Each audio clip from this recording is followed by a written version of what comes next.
gardeners, welcome to another video on my channel. I'm Trisha for anyone that's new, and this is Bowie, my Brazilian rainbow boa, so she will be joining us for this entire video. So in today's video I wanted to discuss the similarities and the differences between reptiles that live in the wild versus reptiles that live in captivity as pets, because I feel like it's kind of a debated topic and people are very sensitive about it. So I don't want to choose sides or say that one certain life is so much better than the other. We're just simply going to be talking about facts today and what it's like for these animals living in the wild versus living in a captive bred environment. So I'm going to start off this video basically talking about the fundamentals of the things that reptiles need and the things that they'll experience as well. So the first thing that I want to talk about, which is so important, is obviously food for reptiles. So obviously a reptile living in the wild can hunt its own food, and that is how they consume their prey. But an animal that's being kept as a pet usually has more readily available food because the owner is going to be feeding that animal. They aren't going to have to hunt as much. Some people see this as a downside in captivity because they feel like the animals enjoy hunting and it's something they should get to do.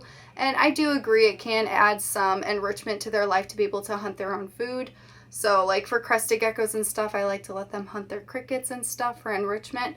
But obviously an animal can just hunt and have those natural instincts in the wild, so it does work out well. The only issue is in the wild there may not always be enough prey for the animal to consume, and maybe that can be an issue for them to survive.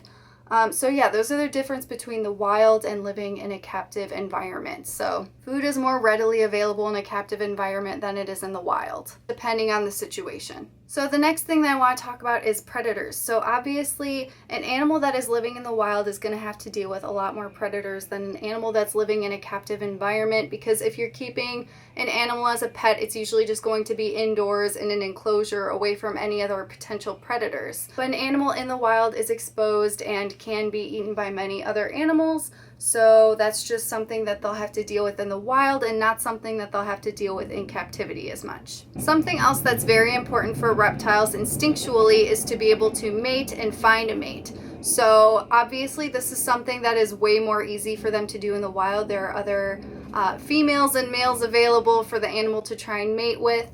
When you're keeping an animal as a pet, this may not be possible if you don't have a mate for it. And when that happens, sometimes like bearded dragons go crazy around like the mating season, and they want to basically escape their enclosure. My veiled chameleon does the same thing whenever it's like mating season. He wants to get out of his enclosure because he instinctually just wants to find a female. So sometimes people think that's kind of a negative thing for when you're keeping these animals as pets, because you are taking that away from them and they aren't able to breed. And it's something that's an instinct and it's like a need for them to have to do. They just feel like they have to find a mate to reproduce.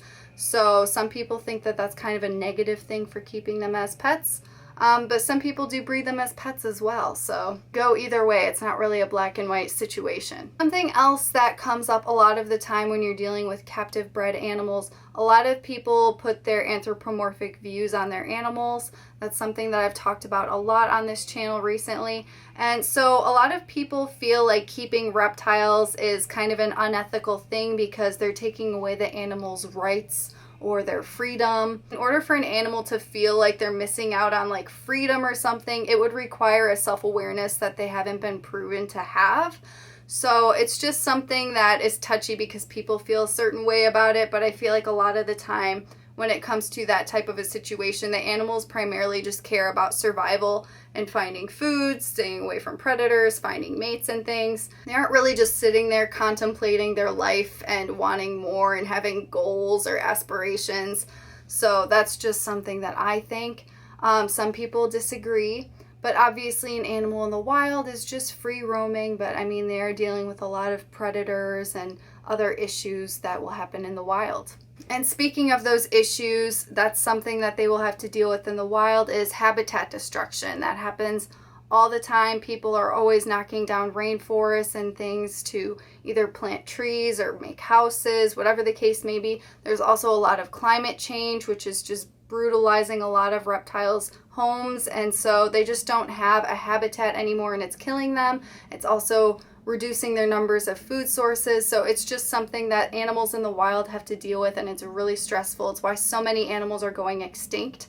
So obviously an animal that's in a captive environment as a pet doesn't have to worry about any of this because they have a safe, nice enclosure or home to stay in. They're getting everything that they need. Everything is provided for them, so they don't have to worry about those issues. Another thing that I'd like to talk about is illness. So there is a lot of disease in the wild and animals do get sick. However, there also is a lot of illness when you're keeping animals in captivity because animals get sick if you're not keeping the temperatures adequate or the humidity. There's so many different things that you could be doing wrong within your own husbandry that can cause them to get sick. So it kind of goes both ways. Animals can get sick in captivity or out in the wild. It's just something that happens.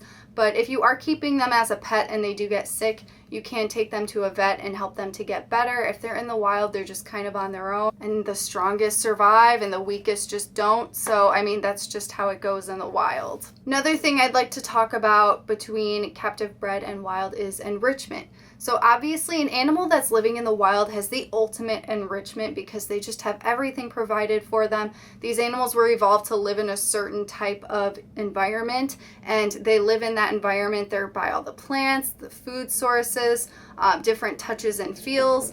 I feel like that is obviously the best enrichment you could possibly have for the animal is leaving it in the wild.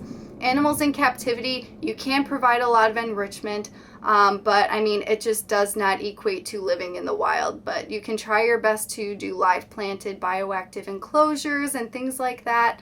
But obviously living in the wild is going to be a better thing for the animal just because there's so much more out there, even though there are a lot of other dangers and things that we already previously discussed. Bowie, where are you going?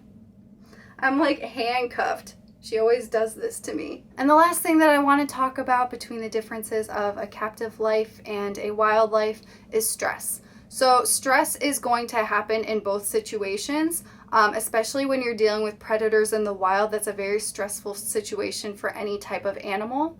If they are diseased and they can't get medical attention in the wild and they're dealing with a lot of stress, that's really going to knock their immune systems down and they aren't going to be able to survive.